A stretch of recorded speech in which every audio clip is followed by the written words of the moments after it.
My mother was smiling, plate in hand, complimenting the roast. My father stood at the head of the table, glass raised mid-toast. My sister scrolled through her phone, disinterested as always. Then my daughter reached under the table and slipped me a folded note, just 5 words. Call 911, don't say why.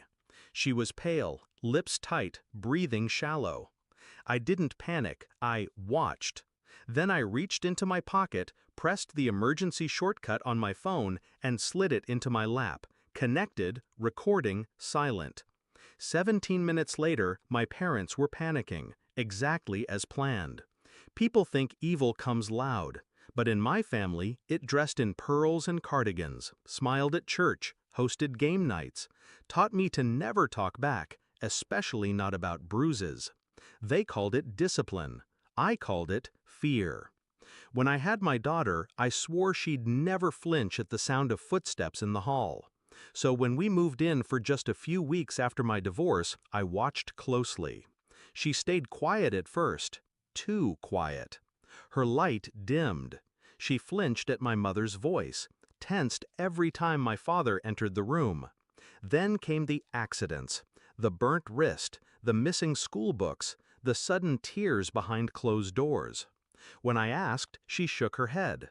But last night changed everything. I told them we'd have a family dinner, a goodbye meal before we moved out, a thank you for their help. But I already had everything packed in the car. The moment I saw that note, I knew my instincts were right. I just needed proof. So I left the phone recording, lens peeking from my purse. Mic hot. I looked my daughter in the eye, nodded once. She knew. She stayed at the table. I excused myself to check the dessert. Instead, I slipped out the front door, walked down the block to the patrol car I'd requested before the dinner even started. 2 officers sat inside, listening through the live feed. Wait for my signal, I told them. Let them hang themselves.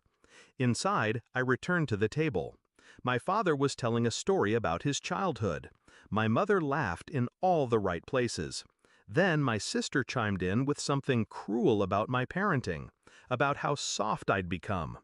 My daughter barely moved. Her eyes stayed on her plate. Then my mother reached over and grabbed her arm, hard. "You hear me, young lady? You don't get to sulk. You're not special." My daughter winced. And just loud enough, I heard my father say, "She gets that tone again, we'll teach her the old way, just like we taught you." That was it. I stood, walked to the front door, and opened it. The officers entered like thunder in a cathedral. Confusion erupted. My mother screamed. My father cursed. My sister backed into the wall. My daughter didn't move. "Hands where we can see them," the officer said, calmly but firmly. "We have recordings, statements, and injuries. You'll all have a chance to talk at the station." They tried to lie, tried to blame me, said I was unstable, vindictive, bitter after the divorce. But my daughter's trembling voice on that recording, "Please don't leave me alone with them again," that was enough. In the interrogation room, the stories unraveled. Neighbors testified. My daughter's teacher shared emails. Medical records matched the bruises. They weren't just cruel, they were calculated. My mother thought breaking my daughter would make her stronger. My father thought fear was love. My sister, she just watched. Not anymore. I filed for a restraining order that same night, took my daughter to a hotel, held her close, promised it was over, and meant it. 3 weeks later, charges were filed: child endangerment, assault, neglect. They pled for reduced sentences, asked for forgiveness.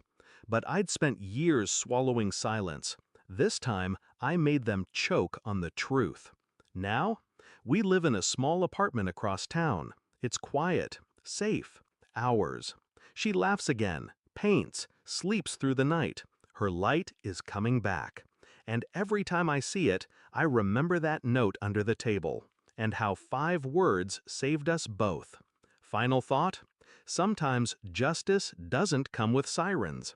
Sometimes it's planned, measured, unforgiving, and served 17 minutes after your parents raise a toast.